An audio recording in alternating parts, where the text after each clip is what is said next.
এই দুনিয়ায় অনেক কবর আছে যেগুলো মানুষ জানে, দেখে, সম্মান করে।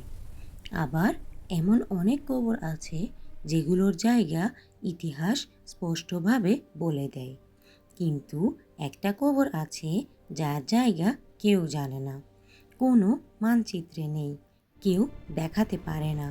এই কবরটা লুকানো সময়ের কারণে না, বরং আল্লাহ নিজেই এটাকে লুকিয়ে রেখেছেন।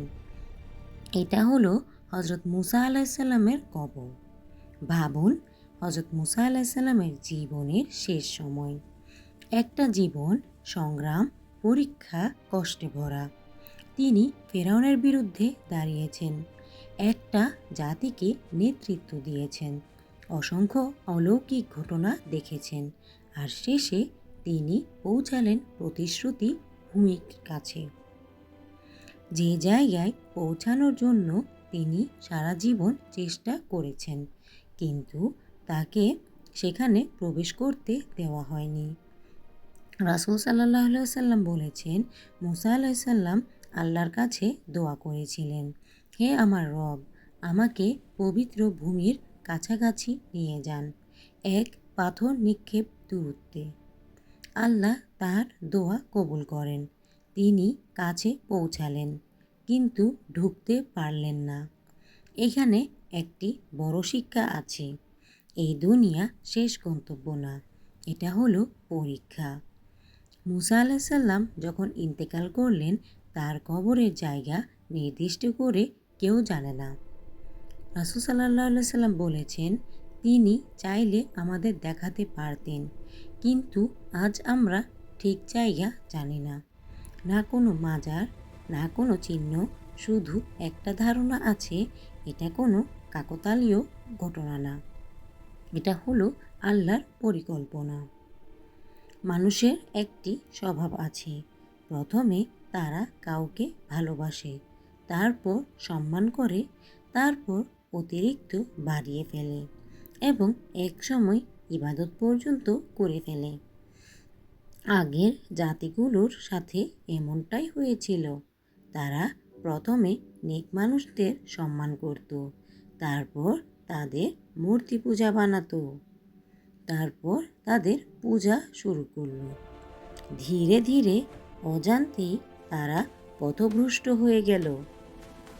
এখন ভাবুন, মুসা আলাইসাল্লাম কত বড় একজন নবী। তার অলৌকিক ঘটনা পুরো দুনিয়াকে কাঁপিয়ে দিয়েছে। লাঠি সাপে পরিণত হওয়া, সমুদ্র দ্বিখণ্ডিত হওয়া, তার মর্যাদা বিশাল।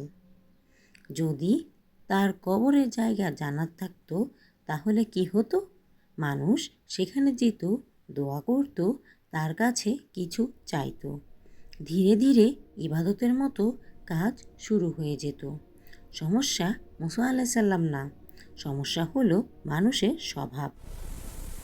তাই আল্লাহ আগেই ব্যবস্থা নিয়েছেন, ভুল হওয়ার পরে ঠিক করেননি, বরং আগে থেকেই বন্ধ করে দিয়েছেন। মুসা আলাইসাল্লামের কবর লুকিয়ে রেখে আল্লাহ তাওহীদকে রক্ষা করেছেন। শুধু আল্লাহর ইবাদত হবে, কোনো মাধ্যম লাগবে না, কোনো কবর বা জায়গার সাথে ইবাদত জড়ানো যাবে না। আরেকটা গভীর বিষয় আছে, ভালোবাসা প্রমাণ করতে কবর দেখা লাগে না।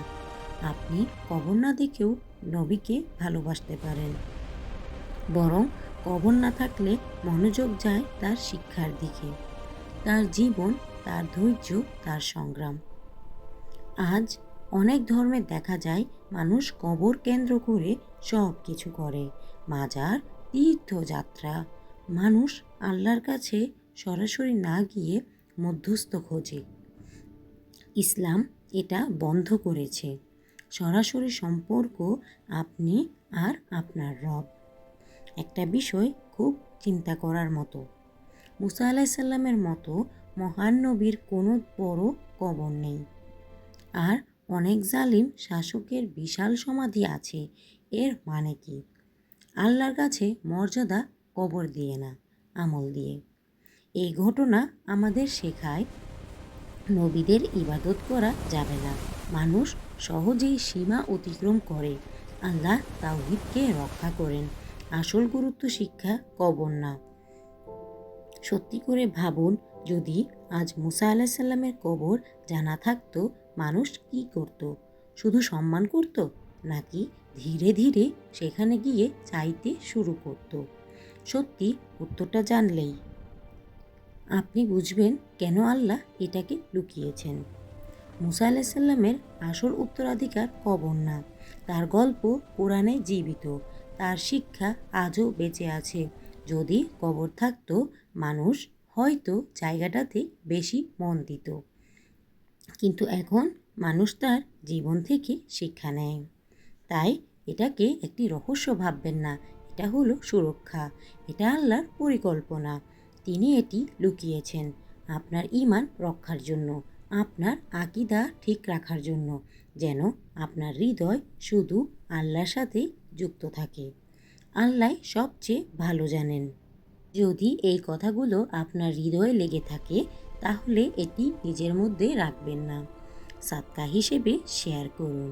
হয়তো আপনার একটা শেয়ার কারো চিন্তা বদলে দেবে, আর সেই পরিবর্তনের সওয়াব আপনার আমলনামায় যোগ হবে।